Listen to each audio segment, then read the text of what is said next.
기쁘게 여겨야 하는 이유, 고난을 기뻐해야 하는 이유라고 하는 것으로 제목을 한번 적어봤습니다.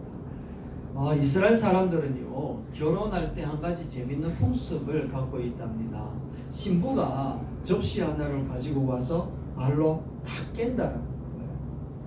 이제 이걸 하나의 행사인데 의미가 굉장히 커요. 왜냐하면 결혼 생활을 하는 데에 이때를 시작으로 해서 그의 가정에 찾아오는 여러 가지 시련을 만날 때에 그거를 탁 깨뜨리고 그거를 탁 깨뜨려내므로 우리 가정은 내가 지키겠다 라고 하는 그런 의미를 갖고 있답니다. 그래서 접시 하나를 탁 깨뜨린다고 이야기를 하더라고요. 그래서 고난이라고 하는 부분들이 우리 가정에 찾아올 때 우리들 또한 그 고난에 우리 가정이 파괴되면 안 된단 말이죠. 우리가 그 고난을 이겨내고 우리가 그 고난을 통해서 성장하고 성숙되어져야 되는데, 안타깝게도 우리들이 들려오는 소식은 가정이 오히려 그 고난 때문에 파괴되어지고 무너지는 경우들이 참 많다. 그래서 참 안타깝다라는 생각을 하게끔 만들더라는 겁니다.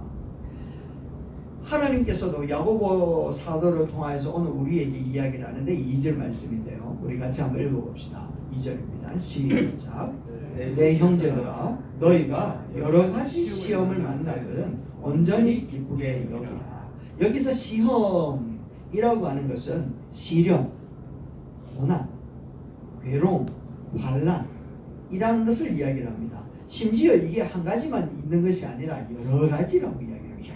여러 가지. 이 말은 우리가 호흡하여서 끊어지는 그 순간 모든 상황이 다 시험이고 시련이고 아픔이다 라고 하는 뜻을 갖고 있는 거야. 그러니까 그런 일들을 만날 때에 우리 크리스천들은 어떤 자세로 그것을 접하여야 될 것인가 하는 것을 이야기를 할 때 온전히 기쁘게 여겨라 라고 얘기를 하고 있잖아요. 한번 따라합시다. 온전히 기쁘게 여깁시다. 아멘. 여기서 온전히 라고 하는 것은 모두라는 것을 이야기합니다. 모두.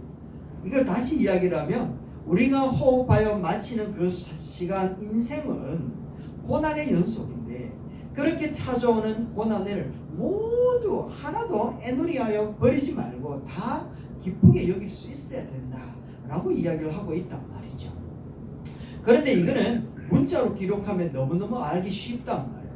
그런데 이게 우리 인생으로 피부로 찾아오게 되어지면 이게 이해가 안 돼요. 이해가. 여러분들도 그렇지 않습니까? 내게 어려운 일들을 당할 경우에는 내가 기쁘게 여길 수 있는 믿음의 경지에 이른 사람들은 많아요. 그런데 내 자식이 어려움을 당할 때, 그거는 참 감당하기 힘들단 말이죠. 내가 문제에 일어나는 경우도 참 감당하여 이기기가 힘들지만, 내 자식이 아파하고 힘들어하고 억울한 일 당하고 그로 인해서 정말 실족해 있는 그런 상황에 이르렀을 때 우리는 하나님을 향하여서 기뻐하고 감사하게 여기기보다는 오히려 원망하고 불평하고 하나님을 향하여 따지기도 하고, 그러다가 심지어 하나님을 떠나는 경우들도 되게 많이 있는 게 인지상정이라는 겁니다. 그렇지 않습니까? 우리 중에 누가 내 새끼가, 내 자녀가 아픈데 주님 앞에 나와가지고 막 기뻐하면서 이렇게 할 수 있겠습니까? 이거는 사람의 도리가 아니랍니다. 성경도 마찬가지입니다.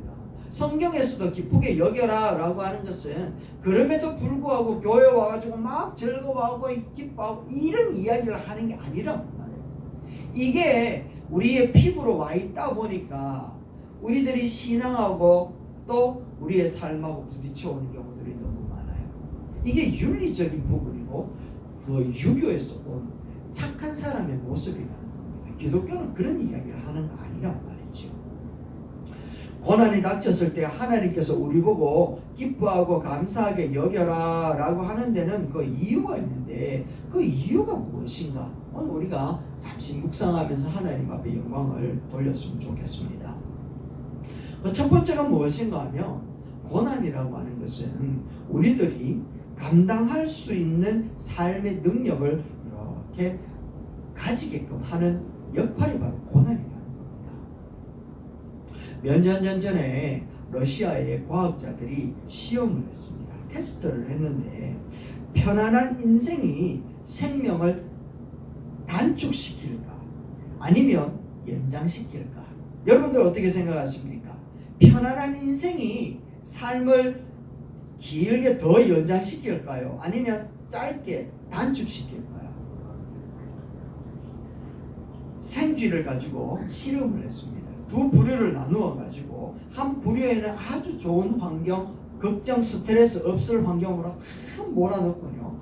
한쪽에는 먹을 것 가지고 스트레스를 계속 주면서 이렇게 생활하도록 그렇게 만들었대요.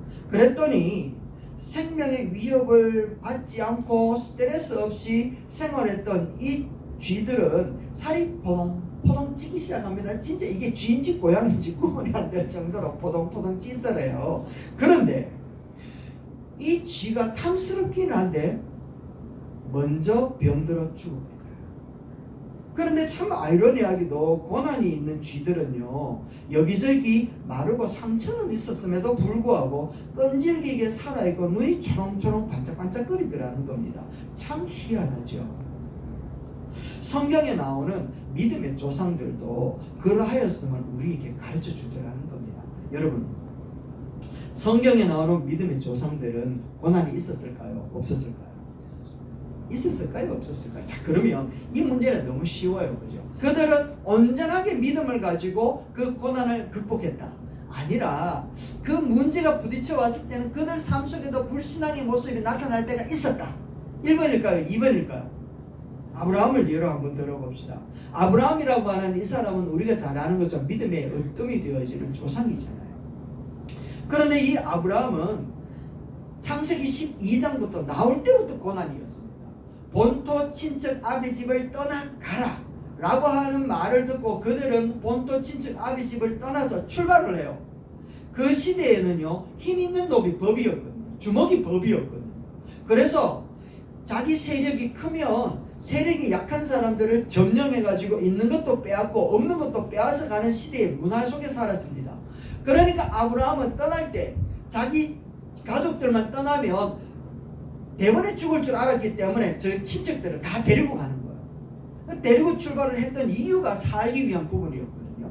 그러다가 하란의 아버지하고 도착을 했는데 그곳에 가니까 이 가나안 땅이 어딘지 모르니까 이 하란이 가나안 땅인 줄 알고 먹고 살만하니까 그 자리에 머물렀어. 그러다가 그만 그의 친척 중이었대 작은 아버지가 죽어버리는 거예요. 그래서 이제 거기서 여기도 아닌갑다 싶어서 길을 떠나게 되어지는데 가나안 땅에 들어갔단 말이죠. 가나안 땅에 들어가 보니까 거기는요, 아브라함이 출발했던 그 땅에 있었던 사람들보다 더 키가 더 크고 군사력도 더 대단하고 전쟁에 능한 사람들만 있는 겁니다. 그게 가나안 땅이거든요. 그러다 보니까 이 이제 가나안 땅에 도착했던 아브라함은 이제 나그네로 도착을 했으니까 정착민들 때문에 눈칫밥을 먹을 수밖에 없단 말이죠. 자칫 잘못하면 자기들이 죽을 수밖에 없어요. 그러니까 뭐라고 이야기를 했는가 하면 사랑하는 자기의 아내라고 이야기하지 못하고 동생이라고 이야기를 하는 겁니다. 그것도 몇 번이나 했는가 합니까? 2번이나 하는 거예요. 2번이나 했는데 정말 감사하게도 이거 이제 창세기 12장 12절 말씀입니다. 한번 읽어봅시다. 시작. 애굽 사람이 그대를 볼 때에 이르기를 이는 그의 아내라 하여 나는 죽이고 그대는 살리리라. 다시 한번 큰 소리 한번 읽어봅시다. 아내들이요, 기분 나쁜 마음으로 한번 읽어보십시오. 이 아브라함 남편이라는 게 진짜 남의 편에 서가지고 자기를 팔아먹고 있는 상황이잖아요. 이게 은혜롭게 읽어서 될 문제가 아니라 기분 나쁘게 읽어야 돼. 12절 시작. 애굽 사람이 그대를 볼 때 이르기를 이는 그의 아내라 하여 나는 죽이고 그대는 살리리니. 이렇게 이야기를 하는 겁니다. 이게 신앙인의 고백입니까, 여러분? 이게 얼마나 자기 주변에 일어나는 환경 때문에 자기가 죽을 것 같으니까 아내한테 살살살 비면 있잖아. 그렇게 하자. 어차피 우리는 뭐 법적으로 부부인데 이래도 안 되겠나 하면서 다른 사람을 속이는 방법이잖아요. 이게 거짓말 치는 거라는 겁니다. 이렇게 불신앙의 선택을 하고 있단 말이죠. 그럼에도 불구하고 결과적으로는 하나님께서 이 불신앙에 고백했던 이 아브라함에게 은혜와 축복을 더하시는데 아브라함을 도와주셔가지고 이 아브라함이 애굽에서 나올 때는 어마어마한 재물을 가지고 나와요. 16절 말씀입니다. 같이 봅시다. 시작. 이에 바로가 그로 말미암아 아브라함을 후대함으로 아브라함이 양과 소와 노비와 암수 나귀와 낙타를 얻었더라. 할렐루야. 불신앙인데 하나님의 은혜를 베푸시는 거예요. 야, 희한하지 않습니까? 불신앙의 고백이었는데도 불구하고 하나님은 당신의 은혜를 베풀어 가지고 여기서 아브라함이 사업 미천을 다 마련하는 겁니다. 그러니까 승승장구하면서 가나안 땅에 정착할 수 있는 정착의 에너지를 여기서 얻게 되어지는 겁니다. 그렇지만 하나님은 아브라함을 보호하고 지켜주시는 그런 은혜를 베풀었지만 먼 훗날에 여러분 한번 생각해 보십시오. 먼 훗날에 그때 그 당시 젊었을 때에 파란만장했던 그때를 돌아보면 자기 아내를 아내라고 이야기하지 못하고 동생이라고 이야기했던, 그것도 두 번이나 이야기했던 그때를 돌아볼 때 아브라함은 마음에 뿌듯한 마음에 자랑거리로 생각했을까요? 아니면 부끄럽다, 아이고 미안해라, 여보 그때 정말 내가 정말 그때 그러면 안 됐는데 라고 후회를 했을까요? 어땠을까요, 여러분? 후회했겠죠, 그죠? 아마 아브라함이 그때를 생각하면 마음이 뜨끔한 때가 한두 번이 아니었을 것 같아요. 만약에 아브라함이 그 고난과 어려울 때에 자기가 선택했던 불신앙적인 모습으로 했던 그 비겁한 그 행동을 추억하였다면, 좀 전에 말씀드렸던 것처럼 얼마나 부끄럽고 숨기고 싶었을까요?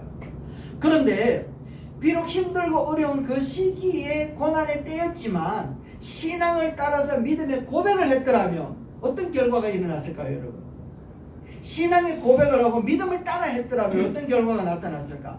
나이가 아브라함이 115세 때가 되었습니다. 115세 때. 그때에 100세에 낳은 그 아들을 이제 15살쯤 되었을 때에 하나님께서 느닷없이 나타나가, 야 아브라함아, 너의 아들 이삭을 제물로 바쳐라 라고 이야기를 하는 겁니다.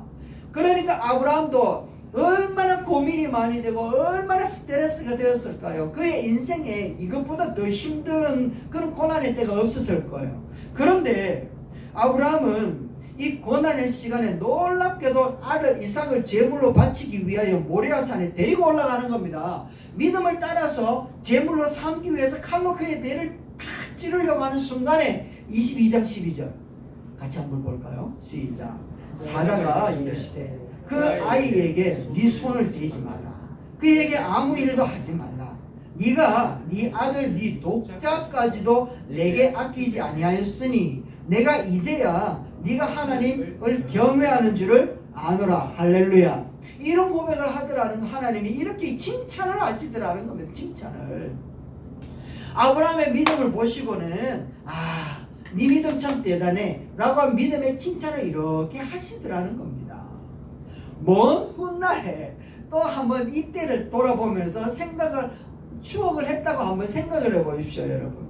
고난의 때가 찾아오고 힘든 상황이 찾아왔을 때 믿음이라고 하는 것을 가지고 순종을 행하였더니 하나님께서 믿음대로 되는 역사를 나타내 보여주셨다 라고 떠올리면서 그때를 추억하면서 마음의 뿌듯함과 자랑스러움과 보람됨의 가치를 느끼면서 후손들에게 얼마나 자랑했을까요, 여러분?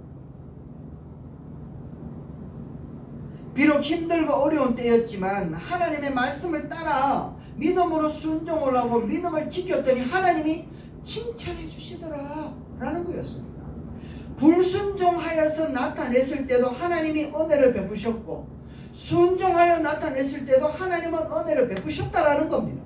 똑같은 고난이었는데 똑같이 감당할 수 없는 환경과 형편과 상황이었음에도 불구하고 하나님은 똑같이 은혜를 베푸는 거예요.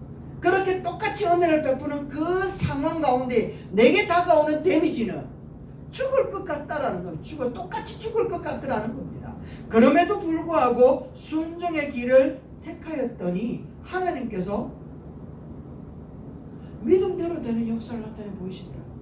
불순종의 길을 선택을 해도 하나님의 뜻대로 이루어 가더라는 겁니다. 그러니까 성경에서 고난을 만났을 때 우리를 향하여 왜 기뻐해라 라고 얘기를 하는가 하면, 네가 고통스럽고 힘들어하고 낙심하고 절망해도 하나님은 당신의 뜻대로 이루어가고 그때에 하나님은 네가 불순종한다 하더라도 하나님은 은혜를 베풀 거야. 하나님은 너를 택한 것에 대하여 후회하지 아니하고 반드시 영광스럽고 은혜로운 자리로 반드시 이루어가는 하나님의 역사를 나타낼 것이다. 그러니까 기쁘게 여겨 라고 이야기하는 줄로 믿습니다. 아멘. 이때는 졸다가도 벌떡 일어나가 아멘 해야 됩니다. 이게 정말 중요한 말씀을 한번 생각해 보십시오. 고난의 현장에 내가 눈물 나도록 힘들어서 불순종의 모습을 택하여도 선택하신 하나님은 나를 버리지 않는다라는 거예요. 고난의 현장에 내가 믿음으로 순종을 해도 하나님은 나를 버리지 않더라는 겁니다. 그래서 내가 불순종의 길을 선택해도 되겠구나 이런 이야기를 하는 게 아니에요. 불순종의 길을 선택하면 그 불순종 때문에 엄청난 고통을 당해. 그렇지만 아까 이야기했잖아요. 돌아보면 그게 부끄러워서 숨기고 싶은 상황이라는 거예요. 그렇지만 내가 믿음으로 순종하고 그 길을 걸어가면 하나님은 그 믿음의 걸음 때문에 믿음대로 역사가 나타나고 많은 사람들에게 존경을 받는 자리로 우리를 이끌어 가더라는 거예요. 고난의 현장에서 우리의 믿음과 상관없이 하나님은 역사의 물줄기를 흘러가고 있다. 고난의 현장에서 흐르는 눈물을 닦으면서 하나님은 반드시 선하신 뜻을 반드시 이루어내실 것이다. 그래서 그 선하신 뜻이 이루어지기만 하면 내가 당하는 이 고난, 내가 당하는 이 어려움, 이것은 반드시 하나님의 선하심 때문에 내게 기쁨으로 다가올 거야 라고 하는 그 믿음을 가지고 내가 이 상황을 직면하여 서보라 라고 하는 말씀을 하고 계시는 겁니다. 여러분, 그게 바로 성도의 모습입니다. 그래서 이 땅에서 고난의 시간이 벗어나고 하나님의 뜻이 쫙 이루어졌을 때에 우리의 마음에 남는 게 뭔가 하면 참 잘했다 이래 되는 겁니다. 참 다행이었다. 내가 그때 믿음 지키기를 참 잘했구나 라고 하는 이런 안도감이 우리에게 찾아올 뿐만 아니라 하나님께서도 우리를 향하여 하시는 말씀이 그때 너 진짜 잘했어 라고 칭찬해 준다는 이 칭찬 다 받을 수 있는 여러분 되시기를 주의 이름으로 축원합니다. 두 번째는요, 여러분 한번 생각을 해보았으면 좋겠습니다. 이 고난이 우리에게 내가 고난 당하고 싶어서 고난 당하는 사람은 없잖아요. 그렇다면 고난이라고 하는 것이 누군가에게 의해 가지고 내게 던져져서 내가 고난 속에 빠져들어가게 되어지는다면 그 고난은 누구로부터 주어지느냐라는 겁니다. 누가 그 고난을 우리에게 던져주고 있냐라는 거예요. 여러분의 인생이 고난을 계획해가지고 고난 속에 들어가는 사람은 없잖아요. 그렇다면 여러분의 삶 속에 고난이라고 하는 것이 찾아오는 그때에는 누군가에 의해 가지고 고난이 주어지는데 그 고난은 그러면 누군가에 의해 주어지느냐라는 것을 한번 생각해 보자라는 겁니다. 아무리 생각을 해봐도 저는요, 첫 번째는 하나님으로부터 주어지는 것이고 두 번째는 사탄으로부터 주어지는 것이구나 라고 하는 것을 볼 수가 있습니다.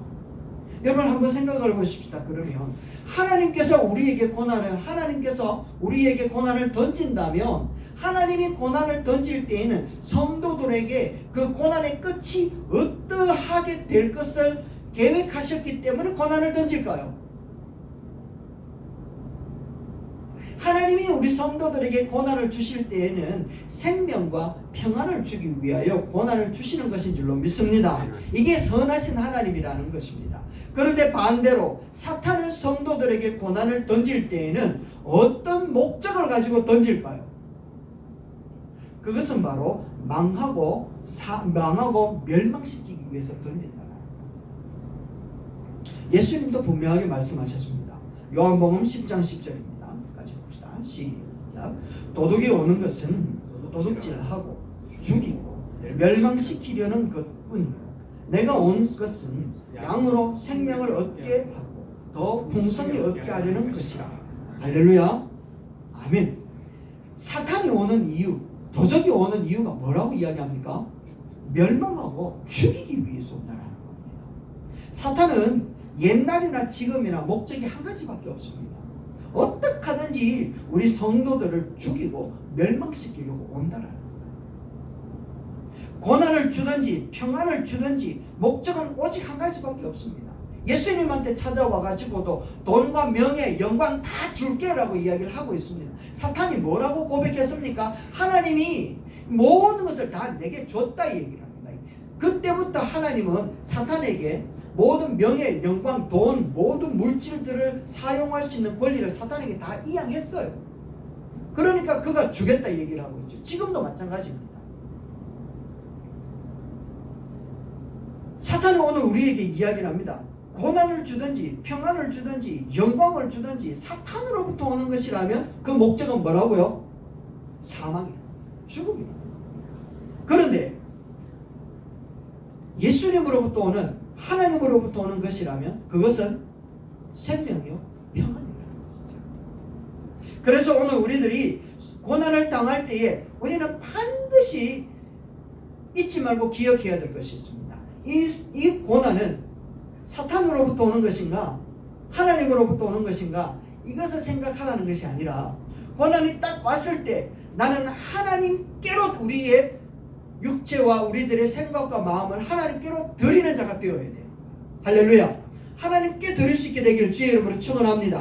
고난을 당하면 이 고난을 당할 때 악한 무리들에게 우리의 마음을 빼앗길 것이 아니라 우리의 마음을 하나님께로 드리는 그런 사람이 되어야 되는 거예요. 그래서 로마서 말씀에 6장 11절에 이렇게 이야기하는 겁니다. 한번 읽어봅시다. 시작. 또한 너희 지체를 불의의 무기로 죄에게 내주지 말고 오직 너희 자신을 죽은 자 가운데서 다시 살아난 자같이 하나님께 드리며 너희 지체를 의의 무기로 하나님께 드리라. 할렐루야.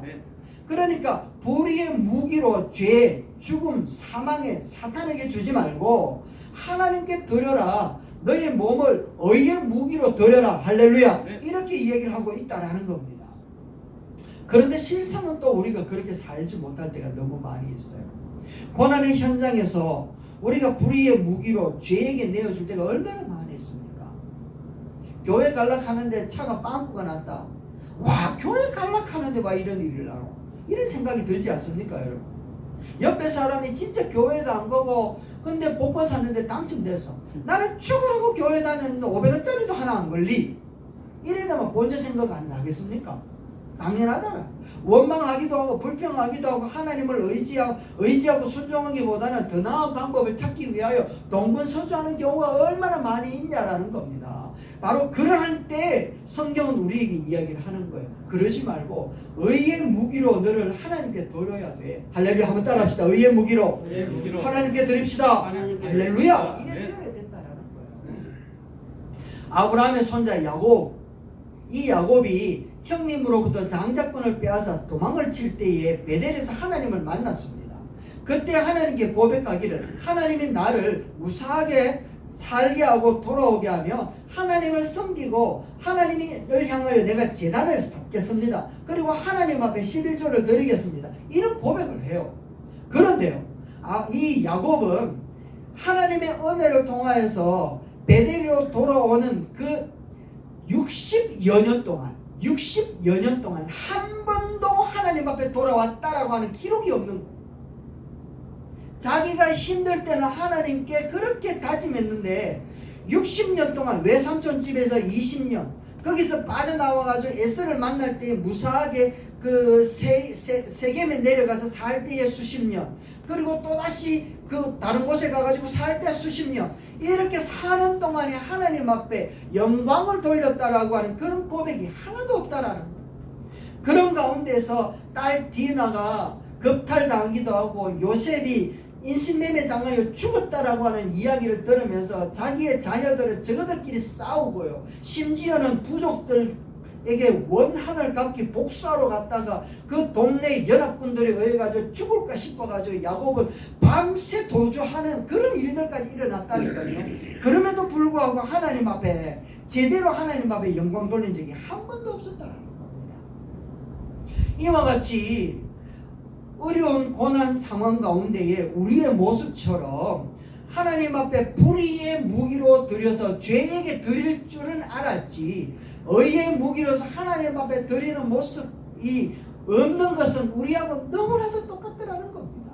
그런데 참 희한하게 하나님은 그의 나이 130세가 되어서 요셉이 애굽의 총리가 되었을 때에 그가 온 가족들을 데리고 애굽에 내려가서 바로 애굽의 왕 앞에 섰을 때 하는 고백이 무엇인가 하면 여호와 하나님이 나를 정말 어렵지만 지금 내가 여기에 이르도록 함께 하셨습니다 라고 고백을 하고는 그의 나이 죽음에 직면했을 때 12명의 아들을 불러놓고 손모아 기도하는데 그로 인하여서 12지파가 태동되어지는 놀라운 은혜의 믿음의 조상으로 우뚝 서더라는 겁니다. 불신앙의 모습, 불의의 병기로 죄에게 드렸던 인물이었던 야곱을 하나님의 열심과 집요한 은혜를 통하여서 믿음의 조상으로 우뚝 서도록 하나님께서 보호하고 지켜 주신 줄로 믿습니다. 아멘. 오늘 우리들도 마찬가지더라는 것이지요. 오늘 우리들이 불의의 병기로 의의 제물이 되기보다는 죄의 제물이 되어서 살아갈 때가 얼마나 많이 있냐라는 거예요. 그러나 그럼에도 불구하고 하나님은 믿음으로 고백한 하나님의 선택받은 백성들은 절대로 놓치지 않는 줄로 믿습니다. 아멘. 그래서 나의 나된 것은 내가 잘 살았기 때문이 아니라 하나님의 은혜인 줄로 믿습니다. 그래서 우리가 마지막에 하나님 앞에 불렀던 찬양이 있잖아요. 모든 것이 다 하나님의 은혜였습니다 라고 고백하는 게 바로 그거라는 거예요. 내가 이 땅에 태어나서 죽는 그날까지 내가 내 맘대로 살았는 것 같은데 돌아보니까 하나님의 은혜였다라는 겁니다. 베델에서 고백하였던 야곱, 하나님이 야곱을 딱 붙드니까 그 외삼촌 집에 20년 동안 사는 동안에 병들어서 아빠 고생했던 기록이 없는 거예요. 에서를 만날 때 죽이려고 쫓아왔더니 에서를 만났는데 하나님의 은혜로 에서의 마음을 녹여 놓았네. 복수하기 위해서 동네 주민들이 연합해서 공격할 때 야곱을 찾지 못하도록 숨겨주셨고, 애굽에서 가뭄이 7년 동안 가뭄이 들어가지고 먹을 것이 없는 그때에 야곱이 애굽에 들어와가지고 요셉을 준비해 놓고 그가 평생에 400년 동안 먹고 죽어서 굶어 죽었다고 하는 사람이 아무도 없도록 하나님의 은혜를 다 베풀어 두셨다라는 겁니다. 여러분, 의의 병기로서 하나님 앞에 드리든지 죄의 병기로서 악의 병기로서 죄에 드든지 그것은 우리에게 달렸다라는 겁니다. 우리에게 죄의 병기로서 악의 병기로서 죄에 들이는 순간 우리는요 그때부터 고통의 심화 과정에 처하게 되어지는 거예요. 그러나 의의 병기로서 하나님 앞에 드리는 순간 하나님은 그와 동행하고 있는 그 증거를 계속해서 보여주는 거예요. 스데반을 보세요. 다니엘을 보세요. 에스더를 한번 보세요. 죽으면 죽으리라 라고 이야기를 했더니 안 죽이시잖아요. 죽이면 죽이리라 했는데 안 죽이시고 그 가운데 살려내시고 하나님이 함께하고 있는 증거를 드러내시고 하나님 앞에 온 세계가 무릎 꿇도록 하나님이 역사를 나타내더라는 겁니다. 그래서 고난 가운데에 죄에게 드릴래 하나님께 드릴래 우리에게 선택해라. 네가 죄에게 드려도 온갖 고생을 통하여서 결국에는 하나님의 뜻 가운데에 의의 반열 위에 세워놓으실 하나님의 집요한 은혜가 함께할 것이고, 네가 의를 향하여 하나님 앞에 드린다 해도 하나님께서 영광 가운데 동행하여서 의의 반열에 이르게 될 것이다. 끝은 똑같다. 하나님의 모든 은혜가 너의 가운데 있을 거다. 그러면 너 어디에 드릴래? 그래서 야고보는 이야기하는 겁니다. 모든 은혜, 모든 환난과 역경과 어려움이 처해 온다 할지라도 너는 온전하게 기쁘게 여겨라. 그게 사는 게 편하다라고 얘기를 하고 있는 거예요. 로마서 8장 33절과 34절 말씀에 하나님은 사단에게 속아가지고 혹 그때의 불의의 무기로 죄에게 드린다 할지라도 하나님은 절대로 그들을 버리지 않으시고 믿음의 반열로 세우시는데 이렇게 기록하고 있는 거예요. 한번 읽어봅시다. 시작. 누가 능히 하나님께서 택하신 자들을 고발하리요 의롭다 하신 이는 하나님이시니 누가 정죄하겠느냐. 죽으실 뿐 아니라 다시 살아나신 이는 그리스도 예수시니 그는 하나님 우편에 계신 자요 우리를 위하여 간구하시는 자니라. 할렐루야. 우리가 환난을 만날 때에 기뻐하라고 하시는 이유가 바로 여기에 있다. 불안해하고 두려워하고 괴로워하고 우리 스스로 불의의 무기로 죄에 들인다고 해서 나아지는 것은 아무것도 없다. 오히려 사망과 멸망의 길로 막 쫓아가는 것처럼 우리의 끝이 결국 지옥은 아니지만 사는 게 지옥이 된다니까요. 사는 게 지옥이 된다니까요. 그런 지옥 가운데에 그치게끔 하셨다가 결국에는 믿음의 반열로 세워놓으시는 하나님의 집요하신 그 은혜가 우리를 그 반열 위로 세워놓을 것인데, 너에게 환난이 왔을 때 차라리 기쁘게 여기는 게 낫지 않겠느냐 라고 하는 것이 야고보가 우리에게 이야기를 하는 거예요. 그래서 여러분들에게 이런 이야기를 드리고 싶은 겁니다. 결론인데요, 오늘이라고 하는 우리가 시간을 만나서 살아가잖아요. 여러분들이나 저나 24시간은 동일하게 주어져 있습니다. 그리고 고난이라고 하는 것은 누구는 세고 누구는 약한 게 아니라는 거예요. 누구에게나 똑같다, 아프다라는 거, 힘들다라는 겁니다. 그런 시간 속에서 우리에게 기뻐하라고 하는 이유는 오늘 기뻐하며 산 자에게 내일 기뻐할 일이 주어지기 때문에 오늘 기뻐하라고 얘기하는 겁니다. 오늘 이 순간을 피하기 위해서 내일을 포기하지 마라. 내일을 위해 가지고 오늘도 포기하지 마라 좀 이라고 얘기하는 거예요. 그래서 여러분에게 한번 묻고 싶습니다. 오늘 환난이고 고난이고, 그렇다면 내일은 환난과 고난이 없을 것 같습니까? 오늘 환난을 기쁘게 여기고 마주할 때 내일은 반드시 기쁘게 여겼던 열매가 찾아올 줄로 믿습니다. 그 열매를 여러분 거두어 드리기를 주의 이름으로 축원합니다.